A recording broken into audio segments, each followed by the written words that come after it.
Bonjour, bonjour à tout le monde.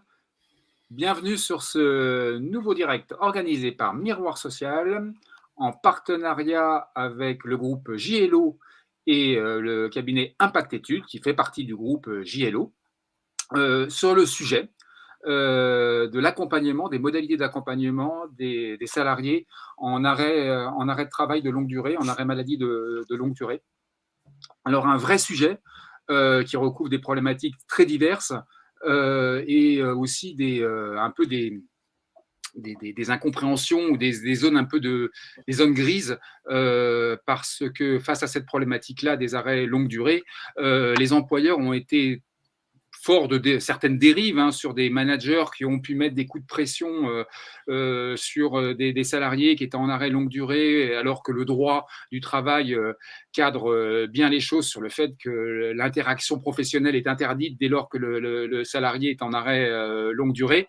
Des employeurs ont pu à rentrer dans des logiques de couper les ponts pour s'éviter toute dérive dès lors que les salariés étaient en arrêt. Sauf que ça pose de réels problèmes en termes de désinsertion professionnelle, de salariés qu'on ne revoit pas, de reclassement qui ne se fait pas, en sachant qu'au-delà du lien professionnel, un salarié en arrêt longue durée peut se former et ça n'empêche pas des interactions avec les parties prenantes de l'entreprise, comme on va le voir. Et simplement, il faut que ça soit cadré.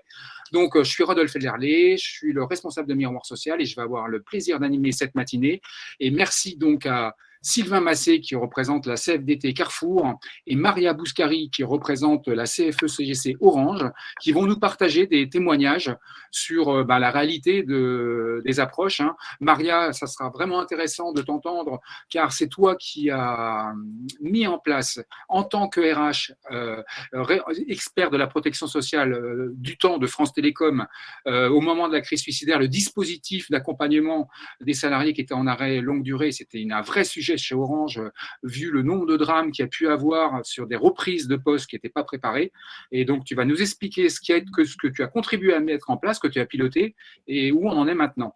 Et Sylvain, tu nous expliqueras également, vous avez un bel accord de maintien dans l'emploi que tu m'expliquais, qui est reconduit régulièrement et qui a été reconduit en 2020, mais tu nous expliqueras le décalage qu'il y a entre la théorie de l'accord, d'un bel accord, et les modalités de sa déclinaison opérationnelle sur le terrain au regard des contraintes qui pèsent. Et donc, le groupe JLO et Impact Études. Donc, merci à vous de porter cette rencontre, sachant que le groupe JLO, votre cœur d'activité, votre point de départ, vous vous adressez principalement aux directions et sur le champ votre expertise de base, cœur d'expertise, c'est justement le maintien dans l'emploi, avec des problématiques, pas simplement de handicap, mais de handicap que vous intégrez, et une problématique de maintien dans l'emploi, et le groupe et Impact Études, avec Stéphane, qui vous adressez les élus. Et comment on crée une ingénierie, on va dire, productive et efficace entre direction et représentants du personnel pour faire avancer les choses sur des sujets comme cela, comme on va le voir, et on va bien le voir, que l'idée, c'est comment on intègre la ligne managériale, les représentants des salariés, les parties prenantes, sans aucune exclusivité et sans sortir des personnes du champ, avec un maximum d'implication pour pouvoir ne pas louper des épisodes. Donc, écoute, Albine, je te laisse la parole après cette introduction sur qu'est-ce qui amène le groupe JLO à porter cette rencontre dans le contexte actuel. Et je crois que tu as quelques chiffres aussi à nous partager un peu pour poser, le sujet. À toi, Albine. Merci beaucoup. Bonjour à toutes et à tous. Donc, je suis directrice générale du groupe JLO. Alors, je te remercie, Rodolphe, d'avoir synthétisé l'expertise du groupe sur mon expertise, mais je vais juste, en 30 secondes, ouvrir un peu plus large. Le groupe JLO accompagne les entreprises dans la mise en place de projets RH dans le cadre du développement de la qualité de vie et des conditions de travail, QVCT. Donc, cabinet qui a été créé en 2005 avec pour vocation au démarrage l'accompagnement dans la mise en place de politiques sur le travailleur handicapé. Donc ça, c'est important d'appuyer là-dessus parce que c'est fort de cette expérience, fort de cette pratique et de cette expertise qu'on a développé d'autres expertises comme le maintien dans l'emploi, dont je suis l'expert au sein du cabinet. Mais sinon, nous intervenons sur toutes les thématiques de santé au travail, prévention des risques physiques, prévention des risques psychosociaux et l'accompagnement donc des directions des ressources humaines qui font appel à nous quand elles souhaitent travailler sur ces projets RH. Donc, un cabinet 115 personnes avec tous des expertises différentes, des psychologues, des ergonomes et des RH pour répondre aux besoins de nos clients. Aujourd'hui, je te remercie de m'avoir invité à échanger sur mon expertise qui est le maintien dans l'emploi et le retour dans l'emploi. Et l'accroche que tu as faite de ton webinar répond à un de mes dadas, si on peut dire ça, puisque depuis de nombreuses années, depuis 2009, j'accompagne les entreprises et j'essaye de les amener à mettre en place des projets de prévention de désinsertion professionnelle. Pourquoi cela? Parce qu'on a une spécificité dans le cabinet, on a une offre de mission publique qui s'appelle le maintien dans l'emploi prise en charge par l'AGFIP, donc le retour à l'emploi et le maintien dans l'emploi des personnes en situation de handicap. Et dans ce cadre-là, on enregistre en moyenne 3000 signalements par an d'entreprises et de médecins du travail qui nous demandent d'intervenir pour trouver des solutions de maintien et de retour à l'emploi pour les salariés. Donc, pourquoi le maintien dans l'emploi est pour nous un enjeu de QVCT pour les entreprises? Parce que quelques chiffres quand même, et je t'en parlais, Rodolphe, des chiffres qui viennent de la CARSAT, quand un salarié est en arrêt de travail depuis plus de 6 mois, il a malheureusement 60% de risque de ne pas retrouver son emploi au retour de son arrêt de travail. Donc, pourquoi il ne le retrouve pas? Eh bien, il y a plusieurs facteurs, soit parce que l'entreprise a avancé, l'entreprise l'a mis de côté et l'entreprise a évolué sans le salarié. L'entreprise a modifié le poste et le salarié n'est plus en adéquation à son retour. Le salarié a trop de séquelles suite à son arrêt de travail et donc il ne peut plus reprendre son poste dans les mêmes conditions. Enfin, vous avez différents facteurs que l'on retrouve et qui expliquent le fait que les salariés, plus ils sont en arrêt et plus ils ont le risque de ne pas retrouver leur poste. Fort de ces 3000 signalements par an depuis 2009, on a souhaité interroger les salariés, les bénéficiaires, entreprises et salariés pour savoir si on pouvait retenir des facteurs de réussite du retour à l'emploi et du maintien dans l'emploi. Et on en a retenu 6 facteurs. Et aujourd'hui, un des facteurs qui, pour nous, est vraiment important, c'est la prise en charge précoce de la personne et pour cela, garder le lien avec le salarié pendant qu'il est en arrêt de travail. Tu l'as dit très justement, Rodolphe, il y a beaucoup d'entreprises qui, pour elles, lorsque le contrat est suspendu, ils pensent qu'ils ont interdiction de garder le lien avec le salarié. Ils ont évidemment interdiction de remettre en cause le motif de l'arrêt, ça c'est évident, mais par contre, en aucunement, ils n'ont l'interdiction de garder le lien pendant l'arrêt et bien au contraire. Si on regarde de la jurisprudence, si on regarde ce qui se passe quand un salarié est licencié pour une aptitude et qu'il conteste son licenciement, souvent, l'entreprise est condamnée parce qu'elle n'a rien fait pour préparer son retour, pour le faire monter en compétence pendant son arrêt et l'accompagner sur son employabilité pour qu'il retrouve un poste ou qu'il retrouve son poste, mais en ayant été accompagné. Donc, bien au contraire, nous, dans le conseil que l'on donne aux entreprises, c'est de garder le lien pendant l'arrêt et de tout mettre en œuvre pour que le retour à l'emploi se fasse dans les meilleures conditions. On a interrogé les entreprises pour savoir ce qu'elles faisaient par rapport à ça. Alors, certaines missionnent des assistantes sociales, d'autres le service RH, d'autres cette mission de garder le lien et de préparer le retour est donné au manager, mais très peu d'entreprises ont un process assez défini sur comment est-ce que je garde le lien et comment j'accompagne au retour. Donc, on a cherché, nous, dans les équipes, un moyen complémentaire et on a développé le dispositif Léa, donc lien écoute accompagnement, qui est un dispositif digital qui n'a pas pour objectif de remplacer ce qui existe déjà ou de remplacer la relation humaine. Il a pour objectif de venir en complémentarité. C'est-à-dire qu'aujourd'hui, beaucoup de salariés utilisent la relation avec le smartphone. Beaucoup communiquent avec des SMS.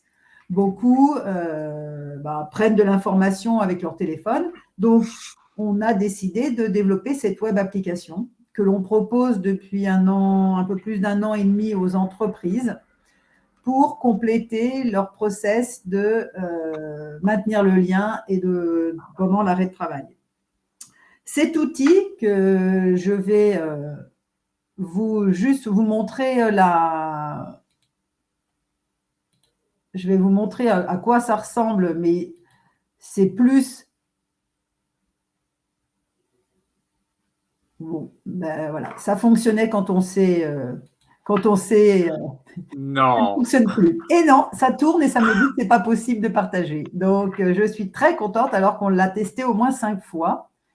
Donc, je ne sais pas quoi faire. Je vais recommencer encore une fois, mais je ne voudrais pas que ça me coupe. Donc, cet outil,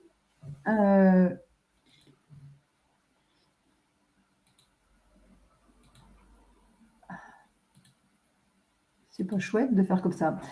Cet outil, donc, c'est une web application sur laquelle le salarié, par un lien qui est envoyé par l'employeur, peut accepter de bénéficier de cette plateforme d'échange. C'est un acte volontaire du salarié, hein, ce n'est pas imposé au salarié, et il va pouvoir, sur cette plateforme, obtenir de l'information et communiquer avec les acteurs qui peuvent l'accompagner pendant son arrêt de travail. Et je crois que vous allez pouvoir voir la première page de Léa. C'est parfait. Rodolphe ? Oui, parfait. Ah ben voilà. Donc, c'est Léa. Et Léa, elle va pouvoir… Donc là, je me connecte sur une entreprise que vous connaissez et qui qui a choisi cette application, donc Decathlon. Donc, c'est une plateforme de test. Hein, donc, le salarié va pouvoir donc se connecter sur son établissement et pouvoir avoir toutes les informations des acteurs qui peuvent l'aider pendant son arrêt de travail.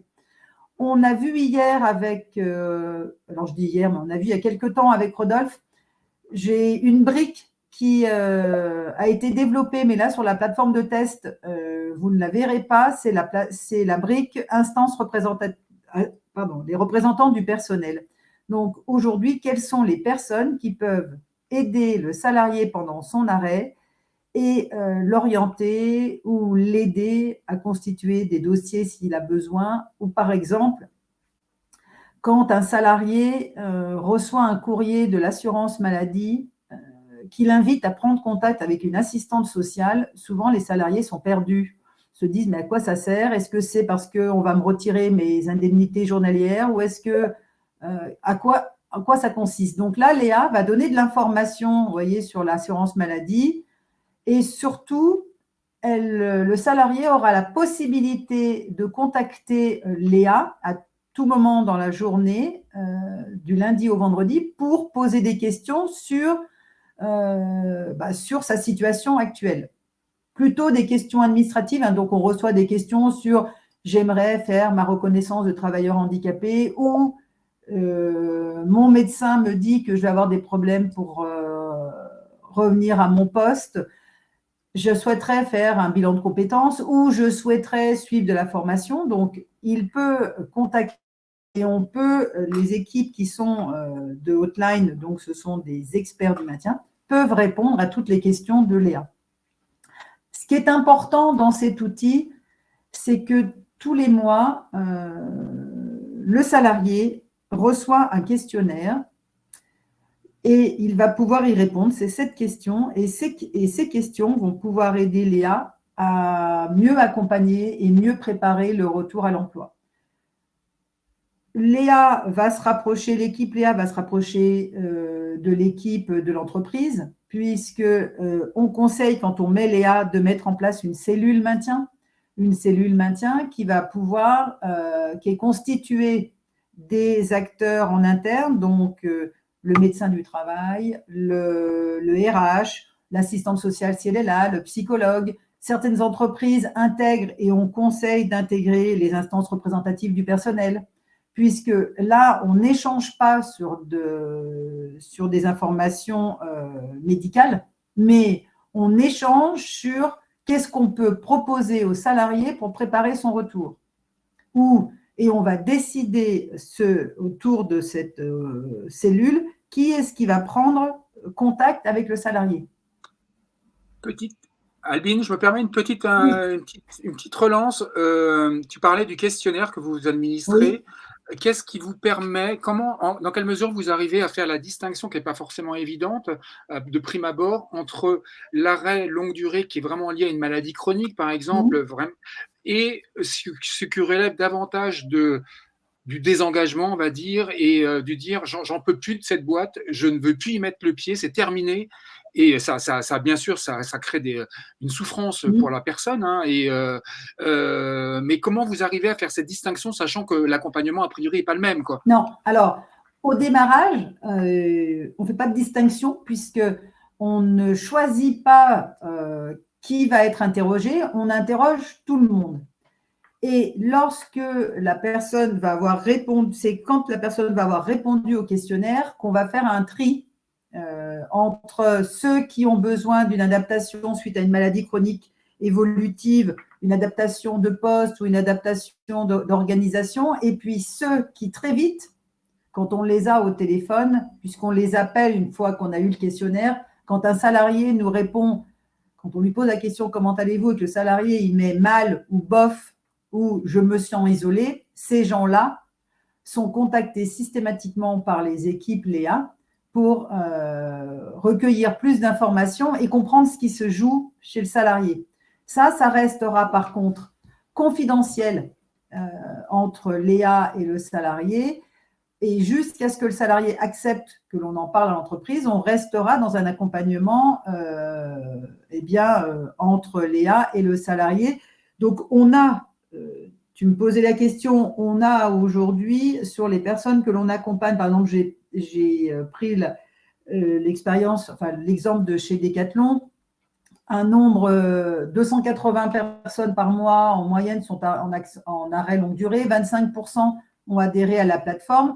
Sur les 25%, on a 10%, entre 10 et 15% qui sont en arrêt pour des raisons de tension, de charge mentale, de problèmes de relation avec la direction.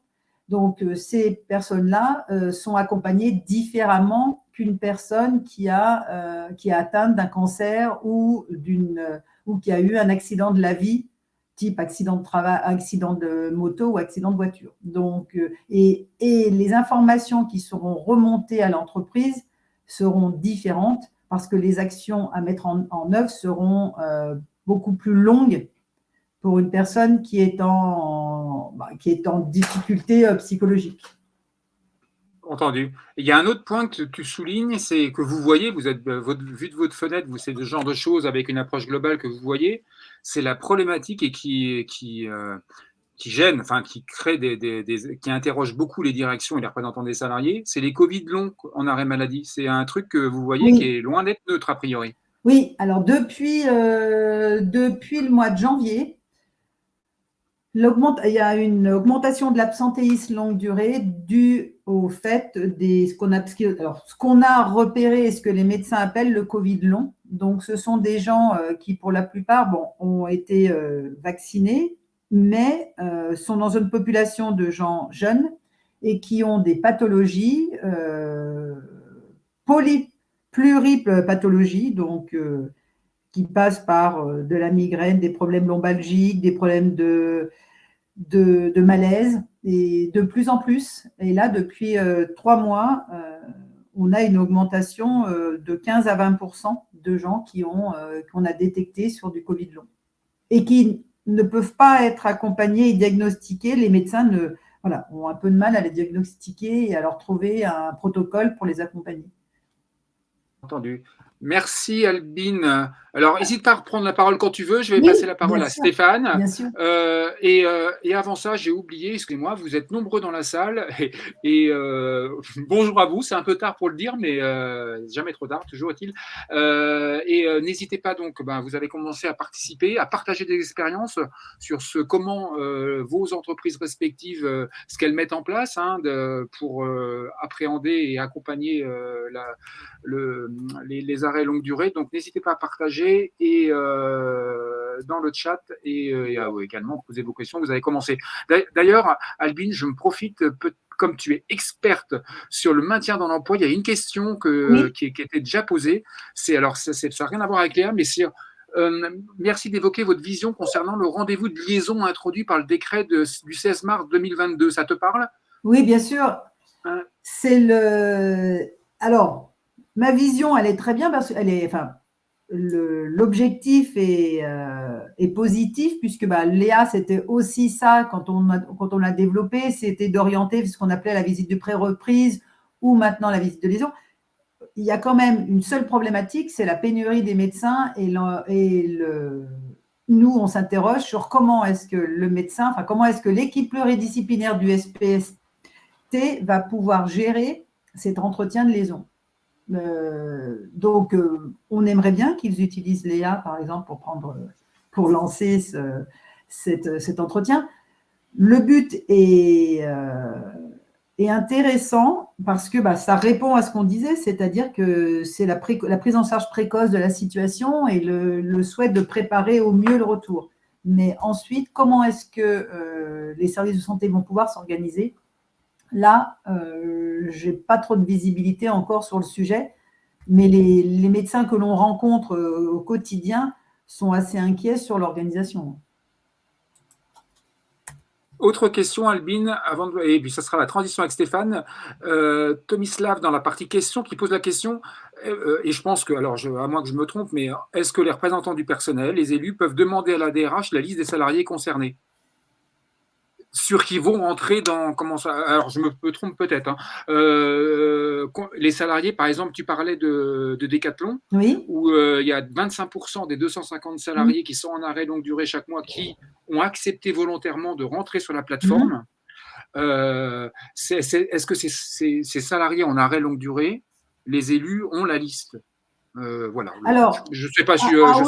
aujourd'hui, l'outil Léa n'est pas un outil anonyme parce qu'encore une fois, ce n'est pas un baromètre social psychologique. On est vraiment dans un outil qui doit permettre aux salariés de reprendre son emploi. Donc, sauf les informations de santé et de pathologie sont évidemment prescrites et on n'en parle pas, mais sinon, dès le démarrage, les salariés savent que ce n'est pas anonyme. C'est-à-dire que comment accompagner un salarié en équipe pluridisciplinaire si la personne est anonyme.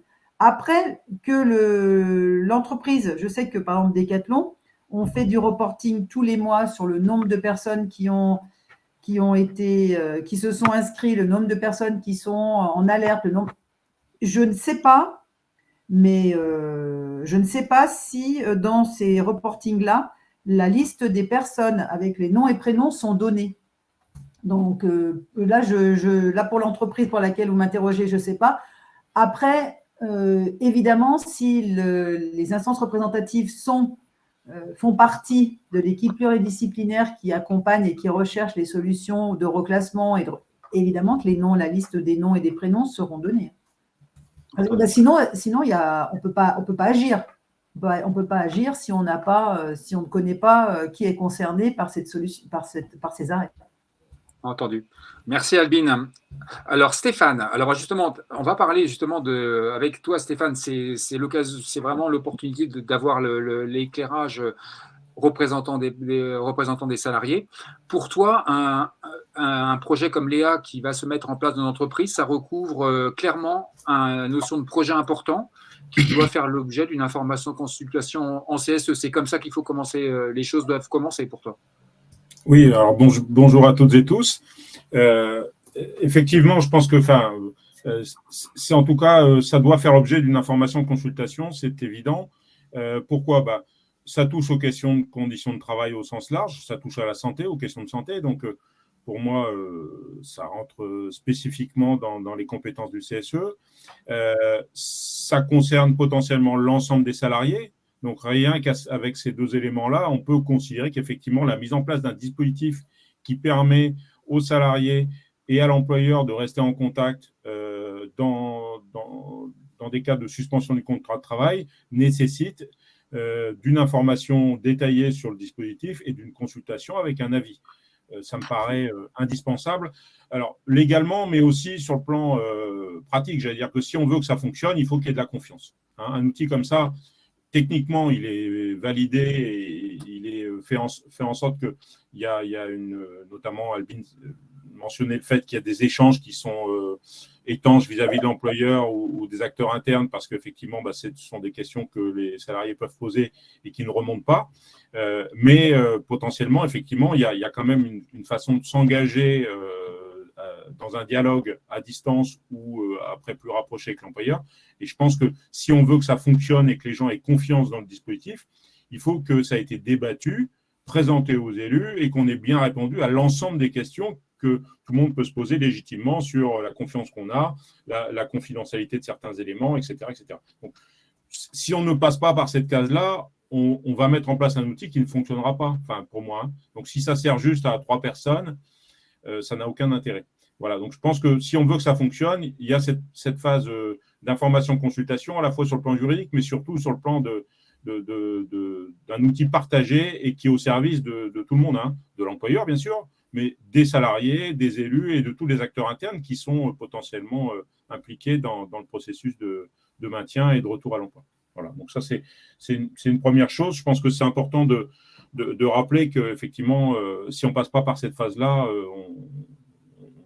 on va vers, en tout cas, un système qui risque de dysfonctionner ou de mal fonctionner. Après, effectivement, sur ce sujet-là et vis-à-vis des élus, je pense qu'il est important aussi de voir à quoi ça sert, notamment du point de vue des élus. Je pense que sur quoi on peut s'appuyer. On sait souvent que ce dispositif-là qui existe, qui sont notamment négociés, je pense que Sylvain et Marianne nous en parleront dans le cadre d'accords éventuellement ou de dispositifs conventionnels qui existent dans les entreprises pour accompagner ce type de dispositif avec un outil comme Léa ou pas, repose aussi sur une volonté, un travail dans la durée, une structuration. Et on sait très bien qu'il peut y avoir, en fonction des acteurs, certains acteurs qui ont été volontaires ou décisifs dans la mise en œuvre de ce type de dispositif peuvent quitter l'entreprise et que si ça ne repose que sur la bonne volonté de certains, ça peut s'essouffler et ça peut aussi conduire des fois à des désillusions en termes d'efficacité, puisque ce qui a été fait par certains peut être défait par d'autres. Voilà. Donc, l'avantage d'un outil comme Léa ou comme d'autres outils, même si je vais en faire un promo de Léa, puisque on est là pour le défendre aussi, c'est qu'effectivement, il est structurant. C'est-à-dire qu'il existe indépendamment des acteurs, même s'il les implique, et il va aussi les entraîner. C'est-à-dire qu'il va aujourd'hui permettre aux acteurs de se reposer sur quelque chose qui existe indépendamment du rôle de chacun et qui permet aussi de relancer la machine, c'est-à-dire d'alimenter le dispositif avec des sollicitations, avec des questions, avec des indicateurs aussi, des éléments qui garderont ce sujet qui est important sur la table. Voilà. À la fois dans les questions, et j'invite fortement les élus CSE, C2SCT, dans le cadre de l'ensemble des commissions qui peuvent traiter ces sujets-là, à en débattre et à demander des informations, à mettre ce sujet sur la table. On sait que c'est un sujet qui n'est pas forcément facile à traiter, mais qui est important parce que la question du retour à l'emploi, la question du maintien dans l'emploi, c'est aussi la question aujourd'hui de compétences qui restent dans l'entreprise, parce qu'on sait, on on a certaines activités qui sont en tension. Donc, cette question de maintien dans l'emploi, de compétences maintenues, notamment pour des gens qui ont 20 ans, 30 ans d'ancienneté, des seniors, c'est important. Et puis, d'une façon plus générale, sur les conditions de travail, c'est-à-dire la façon dont on perçoit l'employeur et dont les salariés perçoivent les efforts qu'il peut mettre en œuvre pour intervenir dans un processus efficace pour lutter contre la désinsertion professionnelle. Voilà, donc ça me paraît important de rappeler qu'un outil comme ça est très utile et vient compléter toute l'organisation qui peut être mise en place avec les élus, avec la direction, les services RH, le médecin du travail, les services prévention, les services sociaux, etc. Tous ceux qui sont impliqués dans le maintien dans l'emploi. Stéphane ? Oui. Ouais. Comment tu vois le rôle, au-delà de Léa, comment tu vois le rôle des représentants du personnel c'est revenu qu'on a préparé avec Sylvain, Marianne, pourront nous en parler aussi, le rôle des représentants du personnel comme détecteur pour signaler signaler des situations bien en amont. Comment tu vois leur rôle? Et c'est des questions qui reviennent dans la salle. Comment ils sont susceptibles de s'impliquer dans des comités qui sont mis en place de reclassement, des comités de maintien dans l'emploi? Dans quelle mesure? Sachant que, on le voit dans le chat et dans les questions, il y a souvent la notion de secret médical qui est avancée pour dire circuler, il n'y a rien à voir. On ne peut pas vous mettre dans la boucle parce qu'il y a le secret médical. Donc, dans quelle mesure, comment on peut travailler sur une meilleure coordination là-dessus et une meilleure implication des représentants du personnel pour accéder, pas simplement signaler, mais ensuite suivre et sans anonymat. Hein, voilà. Oui, bien sûr. L'anonymat, ça doit être au bénéfice des salariés. Donc, le salarié qui ne veut pas que sa situation soit évoquée, il peut passer par Léa et avoir des échanges en amont. Et je pense que ça doit le protéger. Donc, l'anonymat, ce n'est pas au service ou des élus ou de la direction, c'est au bénéfice des salariés avant tout. Hein. C'est à ça que ça sert. Il faut quand même se le rappeler et dire pourquoi ça a été mis en place. Ensuite, le secret professionnel, le secret médical, là, en l'occurrence, il est, sur les questions de santé, celui du médecin. Donc, le médecin qui n'évoquera pas de pathologie au sens large, d'aspects liés à la maladie dans ces commissions-là, tout le monde peut y avoir accès. Si les RH ont accès à certaines informations, en termes de droit, les élus y ont accès aussi, puisque, effectivement, ce ne sont pas des données médicales, puisque les données médicales sont réservées spécifiquement aux acteurs de santé en tant que tels. C'est-à-dire éventuellement infirmiers, médecins, mais on ne va pas traiter la pathologie de façon qui n'a pas grand intérêt. Quand on n'est pas médecin, on ne sait pas que telle ou telle pathologie entraînera telle ou telle restriction.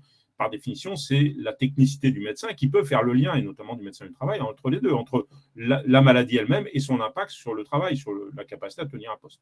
Donc, après, je pense que si on veut être efficace, il faut qu'il y ait à un moment donné le salarié apparaisse dans le dispositif et puisse faire l'objet d'un suivi. Être suivi, être accompagné de façon anonyme, ça n'existe pas. Donc, ce qu'il faut, c'est créer, je pense, une confiance suffisante dans l'outil, dans la bonne volonté des acteurs. Je pense à la direction, je pense à l'encadrement qui a un rôle important, au service RH, bien entendu, pour que le dispositif soit bien perçu comme étant une aide, pas un dispositif, on va dire, de signalement au sens mauvais du terme, mais bien un dispositif qui permet à chacun de s'identifier pour être mieux accompagné et bénéficier de tous les soutiens possibles. Et c'est dans ce cas-là que ça fonctionnera bien. Le salarié est volontaire, il bénéficie des aides, des accompagnements. Après, le rôle de l'EU sur le signalement, puisque tu posais la question, je pense qu'elle est importante. Aujourd'hui, on sait très bien que dans les entreprises, il y a beaucoup de salariés qui contactent leurs élus individuellement, qui ne sont pas identifiés forcément par la direction, et qui cherchent des aides, des accompagnements, avec des élus qui peuvent être plus ou moins bien outillés. Certains sont bien formés, d'autres moins, et donc qui ne savent pas trop comment gérer ces situations ou les gèrent de façon incomplète. Et donc, je pense que c'est ça aussi, c'est important. C'est les élus, s'ils veulent jouer un rôle, c'est d'être déjà bien formés sur le sujet. Donc, je les invite à aller au maximum voir les acteurs qui peuvent les aider là-dessus. Et puis, à jouer pleinement leur rôle en ayant un discours, un accompagnement Et puis en s'appuyant sur des outils comme Léa ou comme d'autres, hein, ou sur l'organisation, hein, sur l'ensemble des dispositifs de prévention qui existent, pour permettre aux salariés, in fine, de se signaler auprès de la direction et d'avoir un accompagnement qui lui permette de retrouver son poste ou un poste équivalent si il ne peut plus reprendre le même poste exactement qu'il avait avant. Donc, je pense que les élus ont un rôle central. Ils ne vont pas gérer toutes les situations, mais ils vont gérer un certain nombre de situations individuelles qui ne sont pas connues de l'employeur et pour lesquelles les salariés, effectivement, peuvent être en tension avec leur manager, avec les services RH ou autres. Donc, je pense que leur rôle ils sont un acteur complémentaire important du dispositif. Et pour moi, quand ils ne sont pas impliqués, il y a des trous dans la raquette et c'est moins efficace. Donc, pour moi, ils ont un rôle important. Et après, ils vont avoir un rôle important sur le reclassement lui-même. Alors, je rappelle juste qu'effectivement, le Code du travail prévoit l'obligation de consulter sur l'obligation de reclassement quand il y a inaptitude. Ça, quelles que soient les situations, qu'elles soient d'origine professionnelle ou pas, il y a une obligation de reclassement. Moi, j'invite à l'étendre, en tout cas, à étendre les élus au sens large dans cette recherche de reclassement, puisque eux connaissent aussi bien l'entreprise et ils peuvent être, en tout cas, impliqués, associés, consultés sur les propositions qui sont faites. Souvent, ils connaissent aussi bien les services. En tout cas, ils ont des relais dans l'ensemble des services de l'entreprise. Merci Stéphane. Et dernier petit point, c'est entendu, mais tu l'as précisé, la partie formation qui prévaut tant pour les élus que pour les managers, qu'on va, pour éviter des dérives, parce qu'en voulant bien faire, on peut faire aussi des grosses bêtises dans l'accompagnement. Oui. Et dans quelle mesure c'est aussi technique, il faut quand même maîtriser un minimum pour ne pas dire de bêtises et induire en erreur. Enfin bon, bref, il faut faire attention. Oui, c'est très technique. Même aujourd'hui, les services RH, et Albin et moi, on a été RH pendant de nombreuses années. C'est pas un sujet qui est toujours forcément bien maîtrisé non plus par les services RH. Donc, a fortiori, le management et les élus ont le droit aussi de ne pas maîtriser ça. Donc, je pense que c'est important quand on se lance dans une politique comme ça, avec un accord notamment, de prévoir des dispositifs d'accompagnement et de formation de l'ensemble des acteurs. Donc, au premier chef, les managers et les élus pour bien utiliser les dispositifs, se former sur l'accompagnement individuel, sur comment on échange avec les salariés, les processus aussi d'accompagnement. Voilà, je pense qu'il y a la formation, comme toujours, est un outil indispensable, je pense nécessaire pour bien faire son boulot. Et on sait aujourd'hui les difficultés qu'ont les élus à gérer tous les sujets qui doivent traiter dans le cadre du CSE, maintenant avec l'uniformisation, enfin la centralisation de tous les sujets sur une seule instance. Ça ne facilite pas la spécialisation, l'expertise. Alors, ça peut se faire dans les grosses entreprises. Dans les entreprises taille moyenne ou plus petites, c'est plus complexe, mais j'invite quand même à se former, ne serait-ce que déjà faire la formation des 5 jours, puisque maintenant elle a été en plus clarifiée de ce côté-là, c'est plutôt une bonne chose, au moins en entrée, et puis de bénéficier du renouvellement tous les 4 ans. Merci Stéphane. Et Vanessa, dans le chat, qui nous dit, le côté bon sens de la chose, c'est la capacité des élus et RH à travailler ensemble en équipe. C'est plus facile pour les salariés en souffrance que de contacter des collègues pour signaler la situation. Elle a raison, il y a une proximité naturelle qui fait qu'on va avoir un collègue élu plus facilement que quelqu'un qui fait partie de la direction. Donc c'est pour ça que c'est un rôle central. Et Vanessa souligne aussi que la capacité des élus à travailler de concert avec les RH naturellement sur le sujet. Ils ont des échanges institutionnels fréquents, donc ça aussi, ils font le lien. Donc ça, c'est important. Entendu. Parfait, merci à vous. Alors, Maria Bouscari, donc tu es déléguée syndicale, représentante CFE-CGC et spécialiste experte sur le sujet de la protection sociale. Et quand Stéphane et Albin parlaient des RH et des directions des ressources humaines qui n'étaient pas forcément aussi super au fait de toute la maîtrise que ça sous-entendait, le maintien dans l'emploi, toi, tu viens des RH, était experte en protection sociale. Donc, Maria, si tu peux nous raconter un peu, peut-être ce que tu as pu entendre, comment ça résonne en toi, et puis surtout de voir comment toi, en tant que RH, ce que tu as mis en place, comme je le disais, au moment post-crise suicidaire, on va dire, entre guillemets, chez France Télécom, ce qui a été mis en place et où on en est aujourd'hui. À toi, Maria. Oui, bonjour à toutes et à tous. Oui, effectivement, au moment de la crise qui a eu lieu à France Télécom,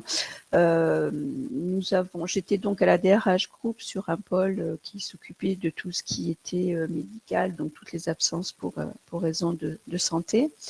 Et on a eu pour mission de réfléchir à un accompagnement de la filière RH, mais également des assistants sociaux et des médecins du travail pour permettre à ces collectifs-là de rentrer dans le sujet de la protection sociale, dans la réglementation. Mais au-delà de la réglementation pure, c'était aussi de leur mettre en visibilité les points saillants, les points principaux pendant un arrêt de travail, au moment de la reprise après un arrêt de travail, de manière à ce que chacun des trois acteurs, donc la filière RH, les médecins du travail et les assistants sociaux, puissent agir pour accompagner la personne, pour que la personne ne loupe pas, entre guillemets, une démarche qu'elle doit faire, pour expliquer également la rémunération, les intervenants dans la rémunération, c'est-à-dire l'entreprise, la sécurité sociale, lorsqu'on parle de salariés de droit privé, et la prévoyance. Et on a aussi une population de fonctionnaires. Et là aussi, c'était expliqué à des médecins du travail et une filière RH ce qui était la protection sociale pour les fonctionnaires. Donc, pour ce faire, on a monté des formations qu'on a menées pendant plusieurs années. D'ailleurs, il y en a une ou deux qui existent encore. Et on a également formé les élus du personnel pour une instance bien particulière, de manière, là encore, à ce que il y ait une bonne connaissance des rôles, des actions, des prérogatives de chacun et les moments clés dans une absence pour les personnes. On a en parallèle essayé, parce qu'il y avait quand même des salariés à ce moment-là qui avaient été un peu coupés de l'entreprise depuis plusieurs années. On a essayé d'établir un contact via les assistants sociaux, mais aussi dans un premier temps par la création, la mise en œuvre de courriers qui étaient des courriers de reprise de contact, de dire vous êtes absent depuis telle durée, savez-vous que votre assistante c'est telle personne, que vous pouvez l'appeler, que votre médecin du travail c'est tel médecin, que vous pouvez l'appeler à tel numéro, et également les coordonnées effectivement des RH. Et ce courrier, il s'est ensuite doublé d'un autre courrier qui devait être systématiquement envoyé aux personnes qui étaient hors de l'entreprise depuis plus d'un mois. Et on avait la problématique à ce moment-là qui existe encore dans l'entreprise, c'est qu'après la crise sociale, il était un petit peu compliqué d'avoir des liens, des rapports directs avec les personnes qui étaient absentes pour raison de santé, parce que voilà, du fait de l'histoire et de ce qui s'était passé, donc il était difficile de savoir si la personne allait bien percevoir un appel, un contact. Donc on avait préféré dans un premier temps faire un courrier le plus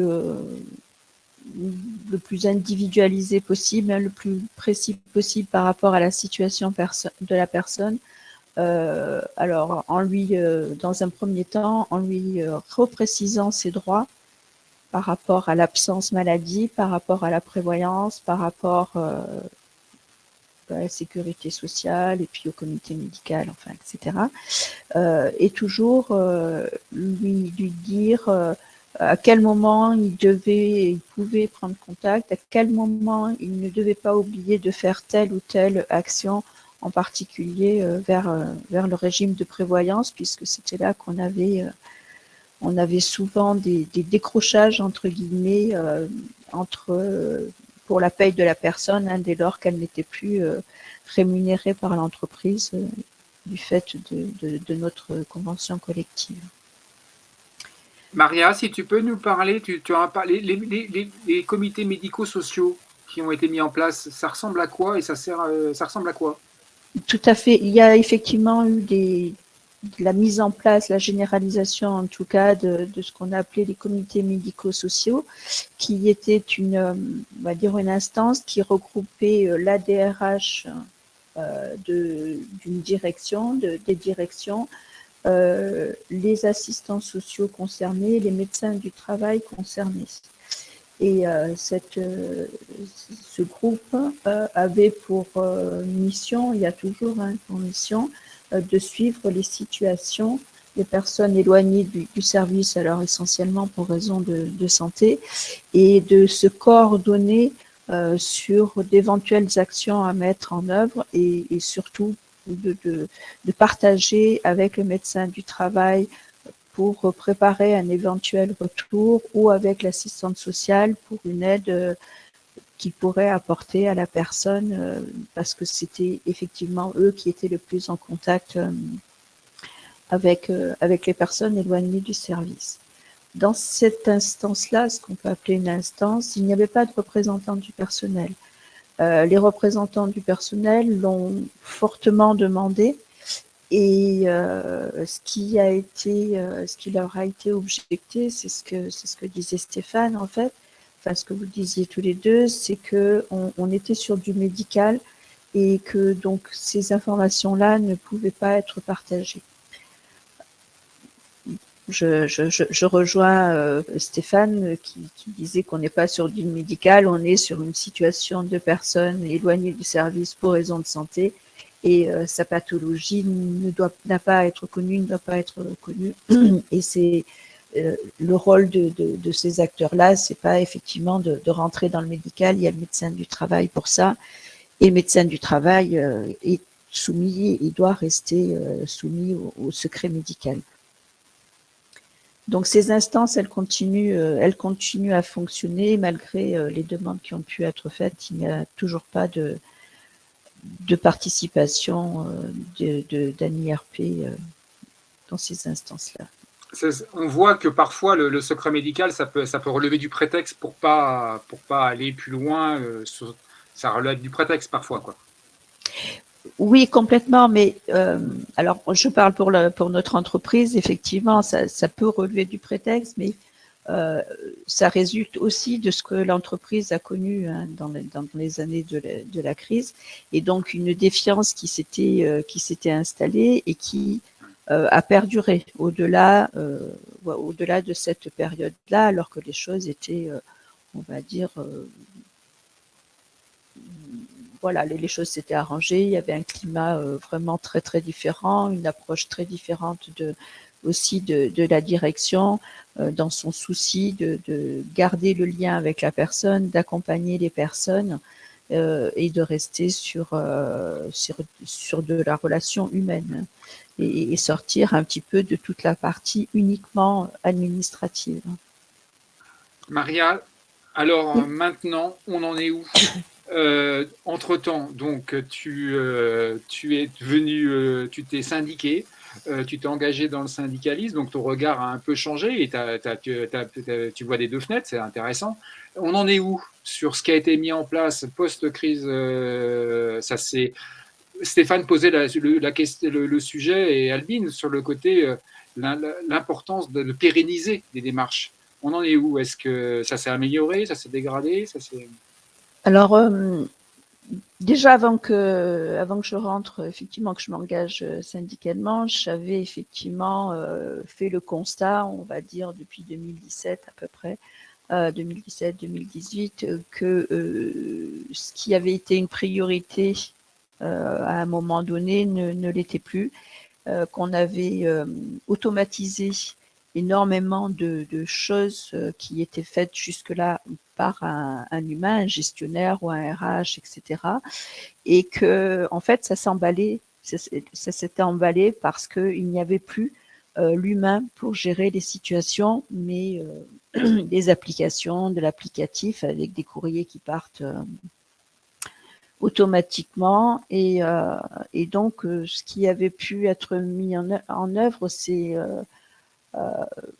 voilà, c'est dégradé, et je le constate aujourd'hui avec les situations que nous avons au niveau du syndicat, les appels au secours qu'on peut avoir sur des situations, des personnes qui sont seules, laissées seules depuis fort longtemps, qui se débattent avec des démarches administratives, alors soit avec l'entreprise, soit avec les régimes de prévoyance, avec une incompréhension totale ou une impossibilité aussi de ces personnes de s'occuper tout simplement de leur dossier.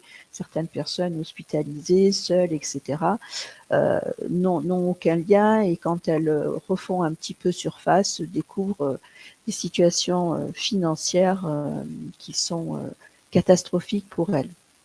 Donc aujourd'hui, moi, en tant que représentante du personnel, et étant très sensibilisée à ces situations, je revois réapparaître des situations qu'on avait vécues il y a quelque temps, à la fois sur la manière dont les dossiers sont accompagnés, mais également par rapport aux typologies de situations d'arrêt de travail, avec de nouveau des situations de personnes qui sont en grande difficulté psychologique, qui ont un rejet de l'entreprise qui est très fort et qui donc coupe complètement les ponts.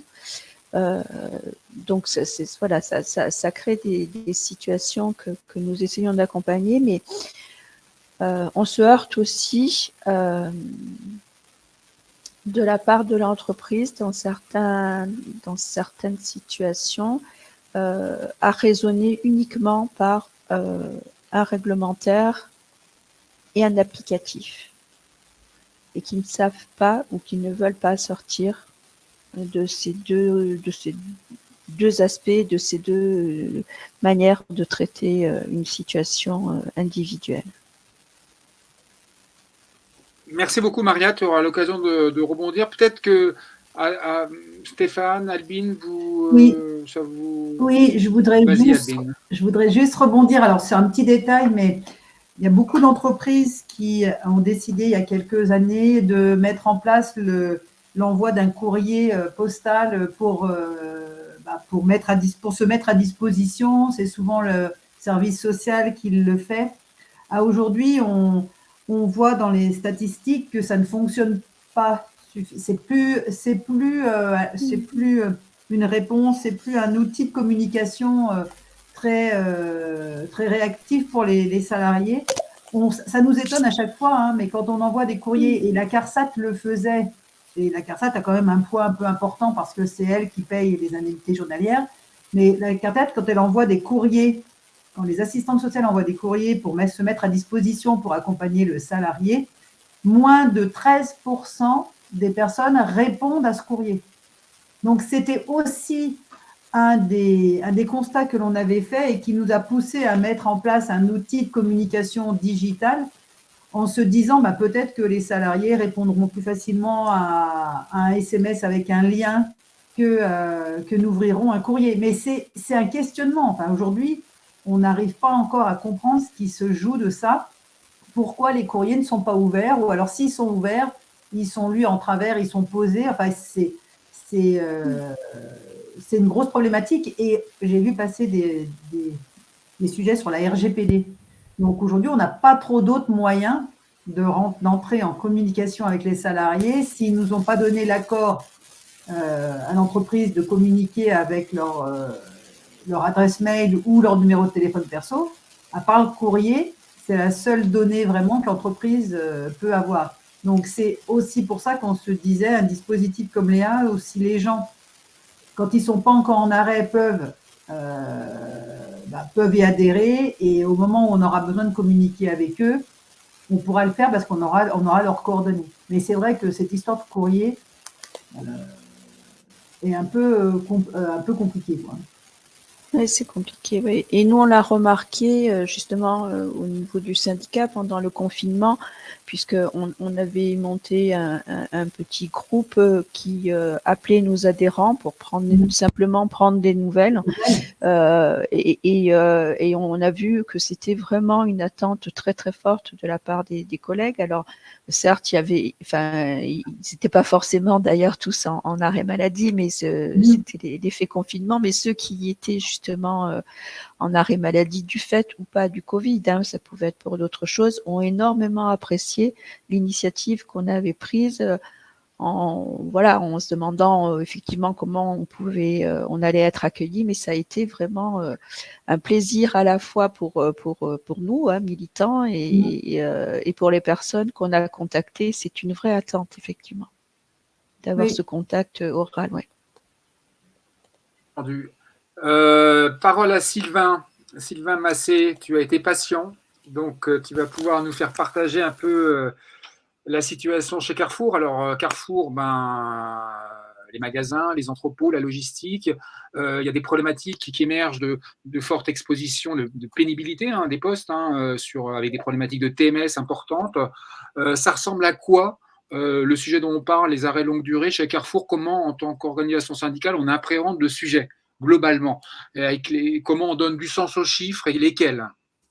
Oui, alors bonjour à tout le monde. Et alors déjà, peut-être dresser un petit peu un portrait de ce qu'est la situation chez Carrefour en matière de restructuration, parce que ça apporte un éclairage pour la suite de ce que je vais dire.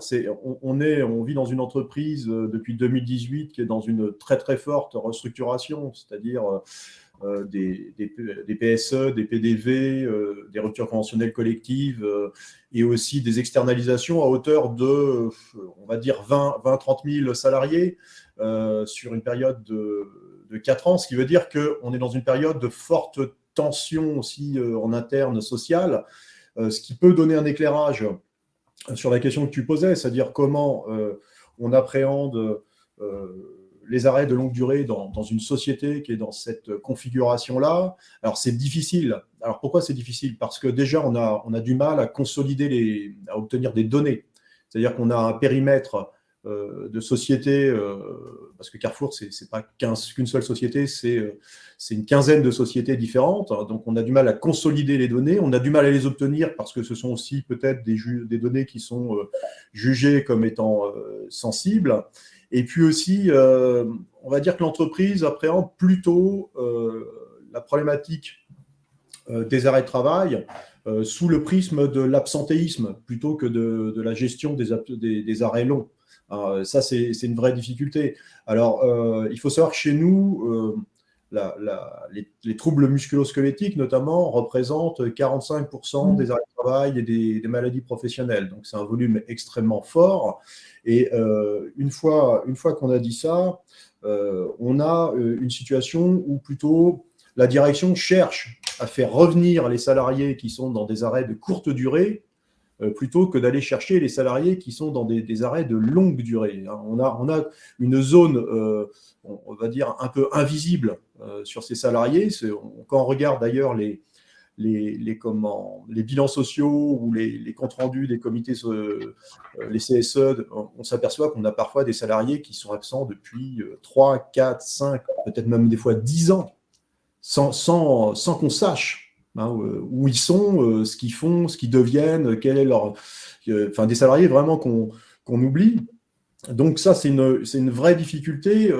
Y a une double tendance dans l'entreprise qui est contradictoire, qui est à la fois du côté des RH, il y a une volonté, on va dire, qu'on peut juger sincère, pour des raisons aussi de responsabilité sociale, de gérer les arrêts de longue durée ou les arrêts de façon correcte, de mettre en œuvre des accords et des méthodologies qui sont pertinentes. Et on se heurte sur le terrain, vraiment, on parle par exemple des magasins ou des hypermarchés, des supermarchés, avec des difficultés qui fait que les opérationnels, ils n'ont pas le temps de gérer ça. Ils ont pas forcément le temps et pas forcément non plus l'envie, puisque la priorité, c'est de redresser l'entreprise, de faire du chiffre d'affaires, et que ce sont en fait des process qui sont extrêmement longs.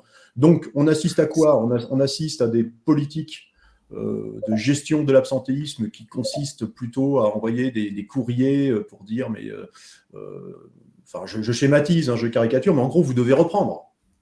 Pourquoi vous devez reprendre? Parce que votre absence pèse sur l'organisation du travail. Hein, c'est ça la principale, malheureusement, approche de l'entreprise. Et ce qui est paradoxal, c'est qu'en même temps, on a des accords qu'on a construits ensemble depuis des années. On parlait de l'accord de 2020, qui sont des accords très performants, de très bonne qualité, enfin très performants sur le papier. On a un accord de maintien dans l'emploi qui s'appelle maintien dans l'emploi des salariés et emploi des travailleurs handicapés, qui prévoit des dispositifs comme une plateforme d'établissement qui doit se réunir systématiquement dès qu'un avis d'inaptitude partielle ou totale est formulé dans l'entreprise. Elle doit se réunir et elle est composée des chefs d'établissement, des partenaires sociaux, enfin des représentants du personnel, de la médecine du travail, d'un ergonome. Donc ça, c'est ce qu'on a sur le papier. Sur le terrain, quand on fait le compte du nombre de réunions qui sont mises en œuvre, c'est extrêmement réduit, des fois inexistant. Donc c'est paradoxal. On a des accords sur le papier qui sont exemplaires et une très grande difficulté à les faire appliquer, à tel point que pour nous, en fait, finalement, pour les organisations syndicales, c'est quasiment devenu ce qu'on appelle du droit opposable. Hein, c'est-à-dire que c'est utilisé en recours, en contentieux, mais ça a du mal à fonctionner de façon autonome. Excuse-moi, là, Sylvain, je me permets d'intervenir. Dans quelle mesure il n'y a pas matière à contrebalancer ce biais énorme quand même? Comme tu dis, effectivement, tu le résumes bien, c'est un désaccord opposable. Pour autant, pour les salariés, ça n'a aucun sens, quoi. Et donc, qu'est-ce qui ferait, dans quelle mesure, d'impliquer la ligne managériale dans la négociation, c'est pas aussi une solution pour avoir des accords qui sont certes beaux, mais moins perchés, quoi, complètement hors sol, quoi. C'est ça le problème, quoi. Et c'est dans quelle mesure dans quelle mesure ça vous interroge, vous, négociateurs, non? Ben, oui, enfin nous ça nous interroge. Enfin c'est assez facile à comprendre, franchement. C'est plutôt, on va dire, une question de priorité. Quelle est la priorité aujourd'hui dans l'entreprise? La priorité, c'est de faire du chiffre d'affaires, de gagner des parts de marché. Est-ce que c'est effectivement de gérer des absences de longue durée ou le reclassement des salariés? Non, c'est pas la priorité parce que c'est trop compliqué. Voilà, c'est aussi simple que ça. Alors, l'intérêt que ça a quand même, c'est que là où les représentants du personnel sont au fait de l'accord et on s'efforce de faire des formations régulières sur le sujet, c'est très fonctionnel. C'est-à-dire que c'est un mécanisme qui ne permet pas à l'entreprise de ne pas convoquer ces réunions avec la médecine du travail, les ergonomes, etc. Donc, on obtient des résultats. Mais ça nécessite en fait un effort quotidien. On est obligé de solliciter par lettre recommandée l'employeur pour qu'il mette en œuvre le mécanisme. Mais une fois qu'on l'a fait, ça fonctionne. Mais ça dépend, ça repose à charge quand même sur les épaules des organisations syndicales de faire vivre. C'est ça qui est terrible, alors que de bonne foi, je pense que l'entreprise, quand elle a négocié cet accord, elle avait volonté de l'appliquer. Le problème, c'est que sur le terrain, on est confronté à des difficultés quelque part d'injonction contradictoire. Hein, on dit aux opérationnels, voilà, la priorité c'est le chiffre d'affaires, mais en même temps vous devez appliquer des accords qui sont extrêmement performants socialement. Donc c'est pour ça que ça a du mal à fonctionner, mais on est quand même très satisfait d'avoir ces accords. Sinon on serait dans le vide sidéral. Donc je pense que la difficulté, c'est d'arriver à aussi à prendre conscience que les structures RH dans les établissements étaient aussi fortement impactées par les restructurations. C'est-à-dire qu'à l'origine de ces accords, on s'appuyait sur des structures où, sur le terrain, il y avait des relais. Alors, ces relais-là ont disparu tout simplement parce que les gens sont partis dans des plans de départ volontaires, dans des PSE ou dans des ruptures conventionnelles collectives. Donc, on est un peu déshabillé et je dirais, ne reste que, enfin, entre guillemets, hein, quand je dis que, ne reste que les organisations syndicales sur le terrain pour faire vivre les dispositifs. Hein. Donc, il faut, nous, ce qu'on dit à l'entreprise, et là, on a un enjeu sur l'année qui vient, puisqu'on est en train de rouvrir la négociation d'un accord de groupe sur la santé, c'est de dire vous devez réinvestir en matière de ressources humaines, obligatoirement, sinon ça ne fonctionnera pas. C'est un problème de relais et puis aussi de culture. Et on a aussi une vraie difficulté de par les restructurations, c'est quand vous devez reclasser des salariés, encore faut-il qu'il y ait des postes. C'est ça la grande difficulté, c'est les avis d'inaptitude qui sont formulés. Auparavant, on reclassait nos collègues dans des structures administratives qui existaient encore, dans des structures plus en contact, plus liées à la vente, etc. Maintenant, beaucoup de ces postes ont disparu, ce qui fait que quand vous avez une TMS et vous travaillez par exemple en caisse ou voilà, peu importe, vous avez une TMS qui est vraiment invalidante. Où est-ce qu'on peut vous reclasser ? On peut vous reclasser dans un métier où vous allez être fortement sollicité exactement sur la même pathologie.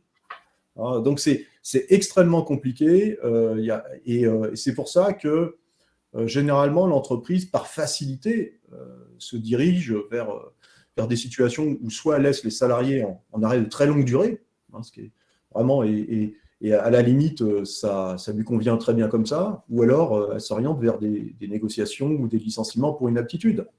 Donc on a un vrai...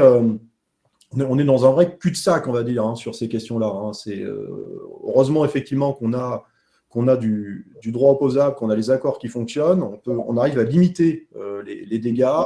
On essaye aussi de modifier les accords pour permettre aux salariés de gagner de l'employabilité, et éventuellement de se reclasser en dehors de l'entreprise, malheureusement. Parce que quand on voit la liste des postes disponibles, mais c'est effectivement... extrêmement difficile de reclasser un salarié aujourd'hui chez Carrefour. Alors que, quoi qu'on en dise, les salariés sont quand même attachés à travailler. C'est-à-dire que moi, je n'ai pas vraiment de connaissance de salariés qui s'extraient de l'entreprise en disant, alors malgré que les conditions de travail soient extrêmement difficiles, mais je n'en peux plus de l'entreprise, je ne veux plus y remettre les pieds. C'est quand même très, très rare, ce genre de situation. Les gens sont quand même attachés au fait de rester en activité parce que c'est très désocialisant. Ça, c'est une évidence. Donc, sur ce point-là, quelque chose aussi d'assez paradoxal, on a fait une enquête récemment notamment sur les maladies professionnelles. Et on s'est aperçu que dans l'enquête qu'on avait réalisée, beaucoup de salariés souffrent de pathologies sans qu'elles soient du tout déclarées. Ça, c'est-à-dire à aucun moment, que ce soit la médecine du travail ou les praticiens leur disent, écoutez, là, vous êtes sur une pathologie d'origine professionnelle, il faudrait quand même penser à la déclarer, c'est protecteur pour vous, ça vous donne des droits. Donc on a paradoxalement des salariés qui travaillent jusqu'à ne plus pouvoir travailler. Ce qui est quand même le pire de ce qu'on puisse faire. Donc on essaye de négocier des mécanismes forcément de prévention, de formation sur l'organisation du travail pour éviter d'arriver dans ces situations. Mais un exemple que je peux vous citer qui est assez triste et assez clair à comprendre, c'est par exemple sur une batterie de caisse. Vous avez des assistantes de caisse qui travaillent, qui choisissent le côté, gauche ou droite, dans lequel elles vont travailler en fonction de leur pathologie. Est-ce que j'ai une pathologie du côté gauche? Est-ce que j'ai effectivement une pathologie, une TMS sur mon bras gauche? Et dans ce cas-là, je vais demander à être positionné du côté droit et inversement. Et quand on leur demande, est-ce que vous avez fait des démarches, est-ce que vous avez déclaré votre maladie professionnelle? C'est une maladie professionnelle. À 80%, c'est non. Donc, c'est-à-dire qu'on a aussi beaucoup de personnes qui passent, enfin, qui sortent du radar, qui ne sont pas sur le radar, qui ont des difficultés de travail, de santé au travail, mais qui ne le déclarent pas et qui n'apparaissent pas dans les statistiques, surtout. Voilà ce que je pouvais dire un peu sur la situation. Et puis, Rodolphe. Merci, Sylvain. Merci, Albine, Stéphane, oui. Albine, vas-y. Alors, moi, j'ai noté, merci, monsieur Massé, j'ai noté deux choses parce que vous avez en introduction parlé que dans les bilans sociaux, les arrêts longue durée sont sortis des statistiques. Alors, Carrefour fait partie des entreprises qui ont fait ce choix, mais je peux vous dire que le groupe Casino, c'est la même chose, c'est-à-dire que pour ça date de nombreuses années, parce que même moi, quand je rencontre le directeur des relations sociales ou le directeur de la QVT chez Carrefour, je leur explique que ça, avant, on pouvait le faire, mais que ça serait bien qu'ils les réintègrent parce que les arrêts longue durée ne sont plus comme avant que liés à de la maladie chronique évolutive ou à d'autres choses. C'est-à-dire qu'aujourd'hui, il faut ouvrir les yeux sur le fait qu'il y a quelques années en arrière, 10 ans, 15 ans, les DRH les sortaient de ces statistiques parce qu'ils partaient du principe qu'ils n'avaient pas d'action à mener parce qu'ils ne pouvaient pas trouver des solutions pour combattre un cancer, Mais aujourd'hui, et vous l'avez très bien souligné, aujourd'hui, la majorité des arrêts longue durée proviennent des TMS ou proviennent de…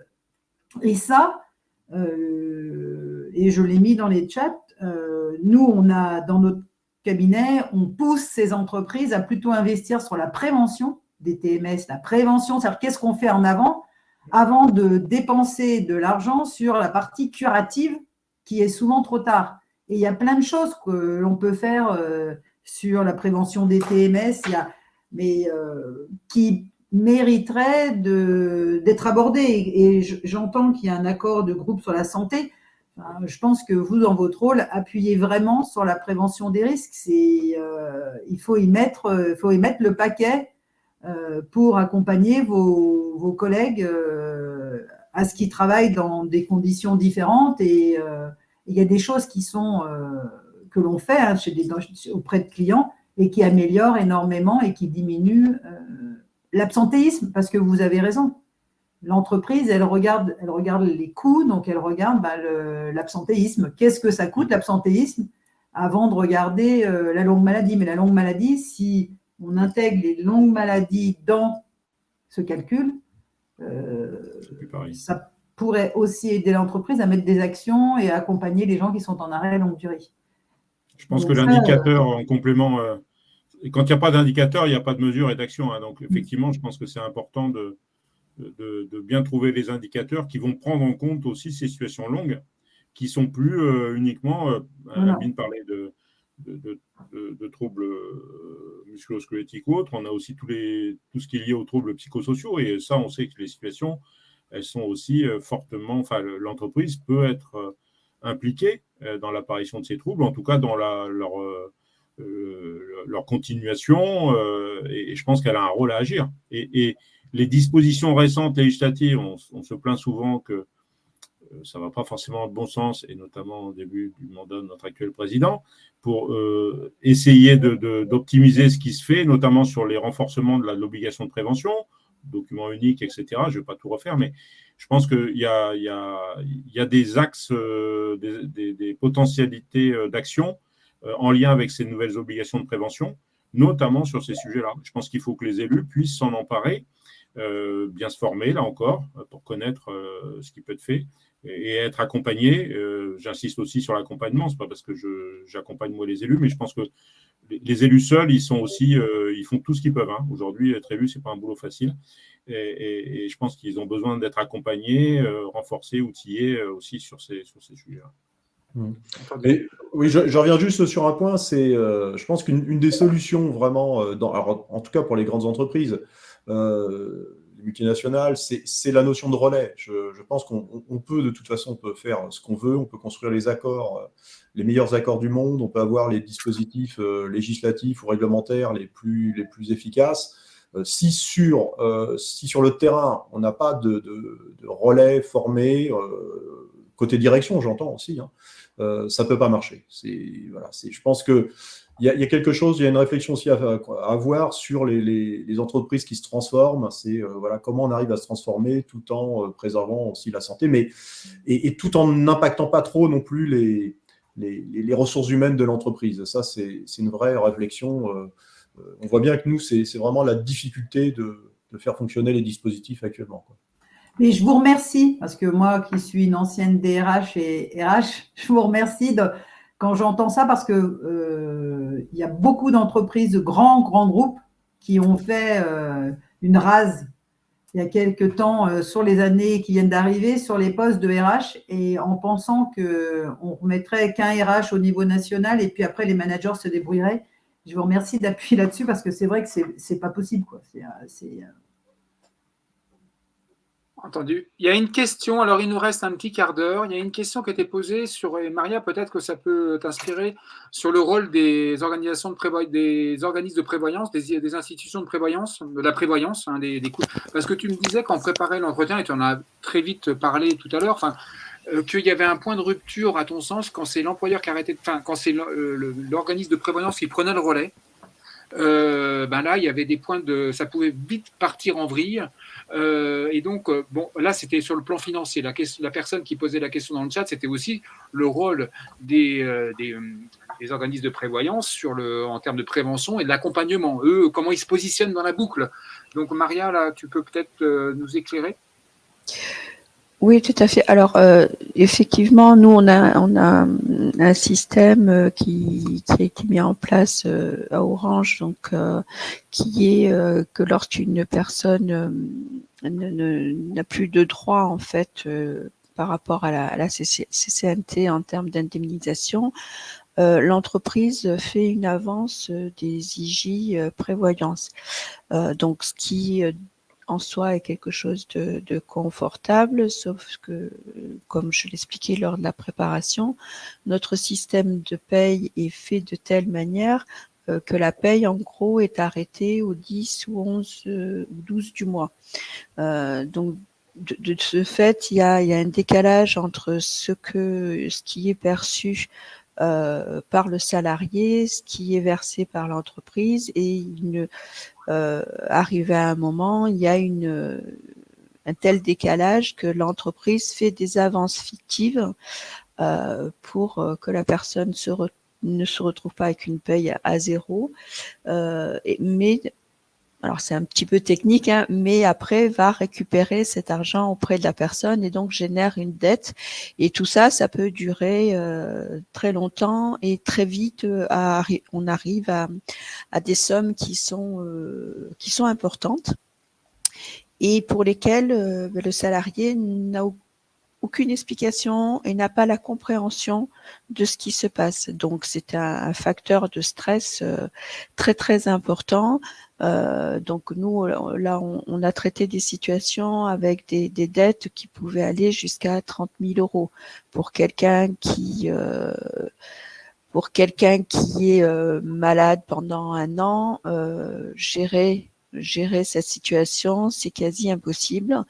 Et la difficulté, elle est augmentée du fait que notre régime de prévoyance n'est pas très facilitateur et renvoie plutôt vers l'entreprise.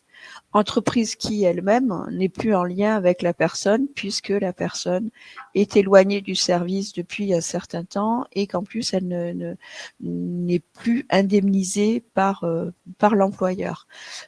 Voilà, donc les liens avec la prévoyance, aujourd'hui, nous, ce qu'on constate, c'est qu'ils sont aussi très très très faibles en fait en termes d'accompagnement, d'explication, et il n'y a pas de proactivité dans le sens où le régime de prévoyance ne va pas informer les personnes lorsqu'elles arrivent éventuellement dans une situation un petit peu critique.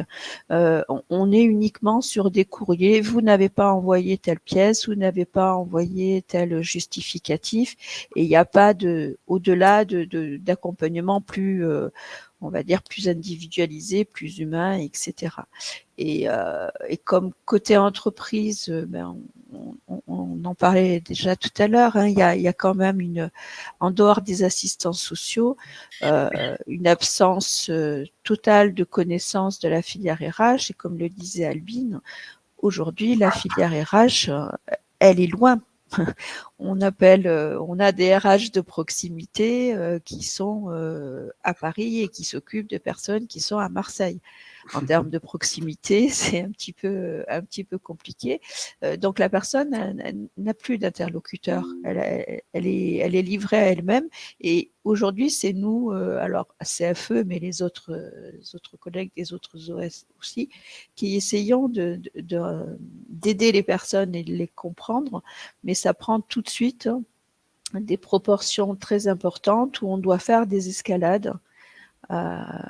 Monter relativement haut, on va dire, dans la hiérarchie de l'entreprise pour qu'on sorte, on va dire, de cette machine qui s'est mise en route et que le salarié ne peut pas arrêter seul. Donc voilà, il y a là encore le remplacement de l'humain par toute cette automatisation qui fait que le salarié est de nouveau très très seul et complètement perdu. Merci Maria. Albin, Stéphane, sur la place de la prévoyance là-dedans, parce qu'ils sont, c'est eux qui payent à un moment, plein pot, donc leur rôle, enfin comment l'articulation, ils ont des démarches par ailleurs de prévention. Hein, comment ça s'articule potentiellement avec votre approche, Albin ou Stéphane? Alors, la prévoyance, on est en relation avec pas mal d'organismes de prévoyance qui, évidemment, prennent en charge. Alors après, ça dépend, subrogation, pas subrogation, maintien, pas maintien de la rémunération, selon les entreprises. Certaines entreprises font l'avance et se font payer par la prévoyance. D'autres, à partir de 3 mois d'arrêt, c'est la prévoyance qui prend en charge le salaire. Et les prévoyances nous interrogent, nous. Alors, quand je dis nous, c'est parce qu'il y a 2 cabinets vraiment en France qui travaillons sur l'accompagnement au retour à l'emploi. Et on est interrogé par ces mutuelles prévoyance parce que eux, ça rejoint ce que disait Sylvain concernant le coût. Eux, par contre, c'est un coût pour eux. C'est un coût, la longue maladie, le long arrêt de travail. Donc, ils proposent dans leur dispositif de prévoyance, ils proposent aux entreprises des missions pour remobiliser et remettre le salarié au travail. Et j'ai fait exprès de parler comme ça, de remettre le salarié au travail parce que c'est un peu ce qu'ils proposent, parce qu'ils proposent des missions assez courtes pour essayer de diminuer l'arrêt de travail, quoi.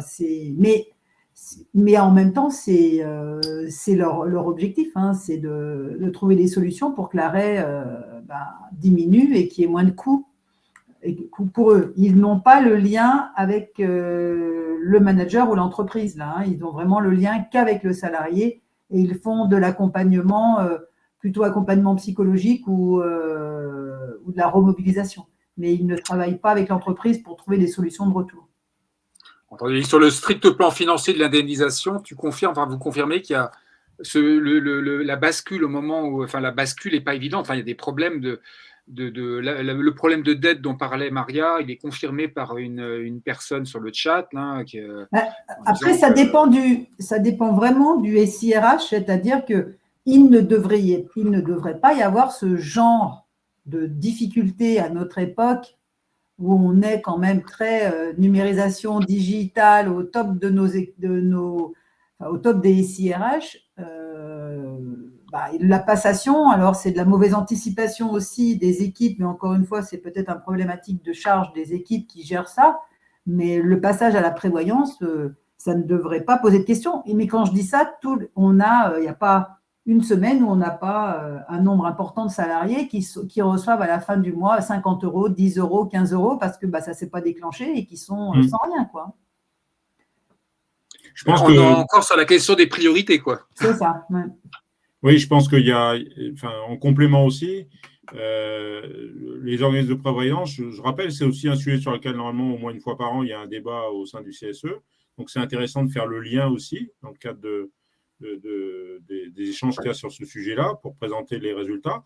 Et on sait aussi que la prévoyance, au final, c'est quand même l'employeur et les salariés qui la payent, hein, puisque s'il y a un déséquilibre, il y a une augmentation des cotisations. Donc, il ne faut pas se leurrer. Au final, l'organisme de prévoyance qui est déficitaire, c'est ce sont les salariés et l'employeur qui le paieront. Donc, ça reste un sujet pour moi sur lequel il faut effectivement être attentif. Et après, inciter l'organisme de prévoyance à avoir une politique qui ne soit pas que financière, mais justement s'appuyer quand même sur leurs moyens, parce qu'ils ont des moyens qui peuvent parfois être intéressants en termes d'accompagnement, en termes de formation ou d'accès à des dispositifs de santé, on va dire, extra-médecins qui peuvent être utiles dans certaines situations. Donc, je pense qu'il faut s'appuyer dessus sans reposer tout dessus. Ça aussi. Si on ne compte que sur la prévoyance pour régler le problème interne, c'est aussi un leurre. Donc, comme tout, c'est un travail collectif, ce sujet. Je pense que si on compte que sur les RH, que sur le management, ou que sur la direction, ou que sur les syndicats, on se plante. Donc, c'est vraiment un travail collectif avec une réflexion de long terme. Et on sait que malheureusement, aujourd'hui, les sujets de long terme, ce n'est pas forcément ceux qui sont les mieux appréhendés par les directions qui visent le trimestre prochain. Donc, ça, malheureusement, notamment dans les grosses entreprises où il y a cette difficulté à se projeter au-delà de l'exercice ou du trimestre à venir ou du budget qui est un peu contraint. Entendu. Écoutez, on arrive pas loin de la fin de ce direct. J'espère qu'on a répondu à un maximum de questions. Ce que je propose, c'est Maria, Sylvain, ce que cette 1h30 qu'on a passé ensemble ont pu éveiller chez vous rapidement, en quelques mots, en guise de conclusion. Maria, je te laisse commencer. Ça t'inspire, C'est le piège, oui, c'est le piège, Maria qui était pas prête. C'est le piège, Stéphane, qui n'était pas prête. Non, parce que ce que je retiens, c'est ce que Sylvain a partagé aussi en partie sur ces problématiques d'inaptitude et de reclassement que nous vivons très fortement aussi aujourd'hui. Donc, c'est pas rassurant, mais ça prouve bien que c'est un vrai problème globalement dans l'ensemble des sociétés et des entreprises. Et puis ce qu'Albine a présenté par rapport au dispositif LEA, l'outil présenté, pour moi, ça a éveillé pas mal de curiosité et d'intérêt. Voilà, donc peut-être qu'on contactera, on essaiera de se recontacter parce que c'est quelque chose qui peut être porté et qui pourrait avoir un intérêt chez nous. Sylvain.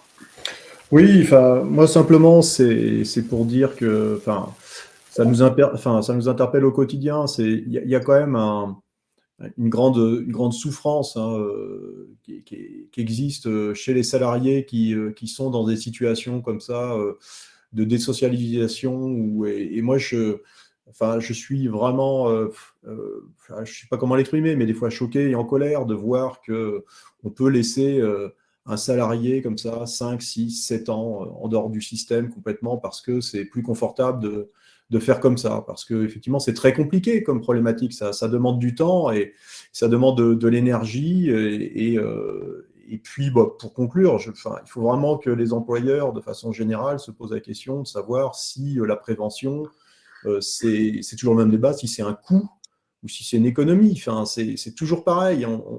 C'est des débats qu'on a depuis des dizaines d'années, mais on a encore affaire globalement à des entreprises qui gèrent, je dirais, leur absentéisme comme indicateur de rentabilité. Voilà, donc il faudrait qu'on arrive à en sortir. Voilà, mais ça peut se faire que tous ensemble. Voilà, il faut être plusieurs pour avoir cette réflexion-là. Voilà.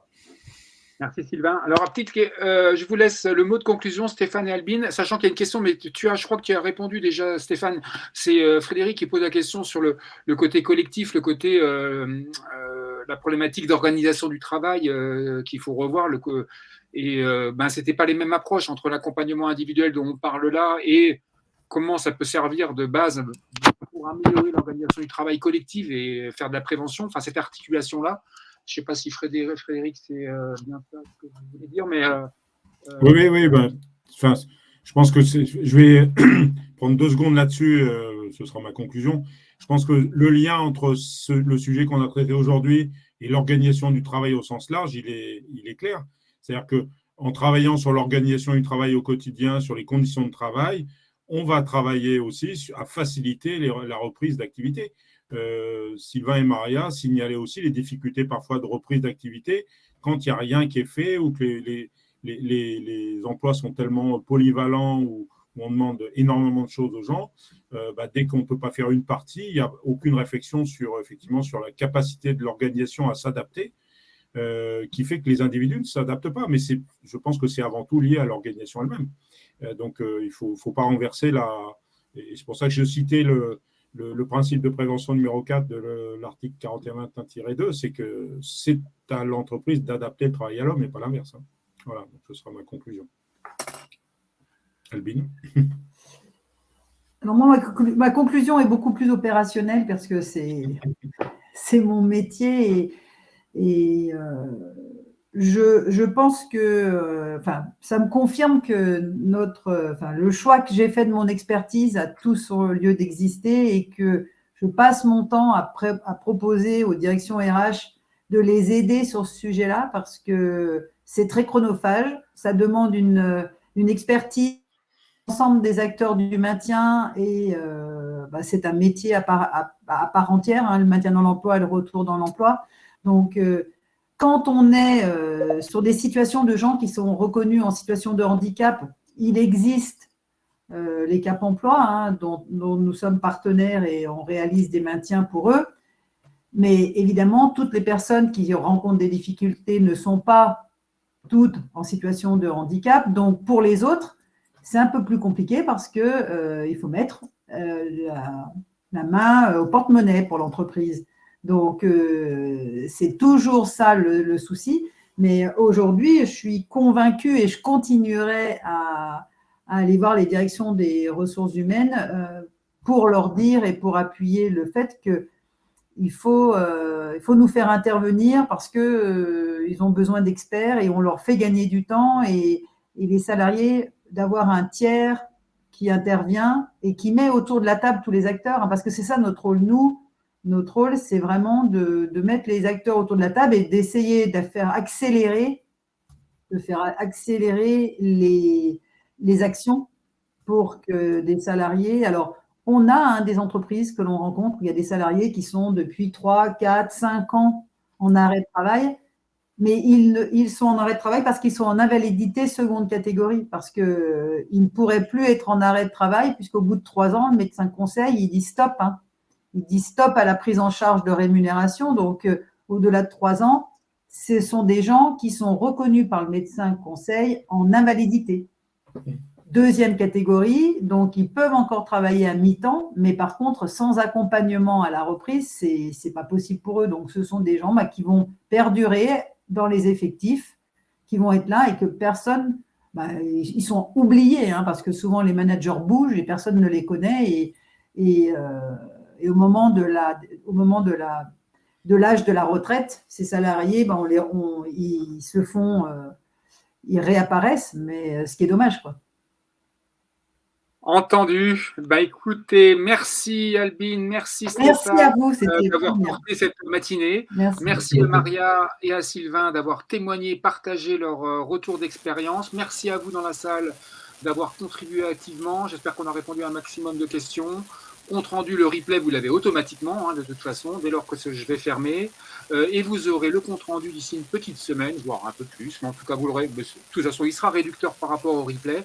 Donc, voilà. Écoutez, merci à tout le monde. Merci. Merci. Voilà. Merci. Bon week-end.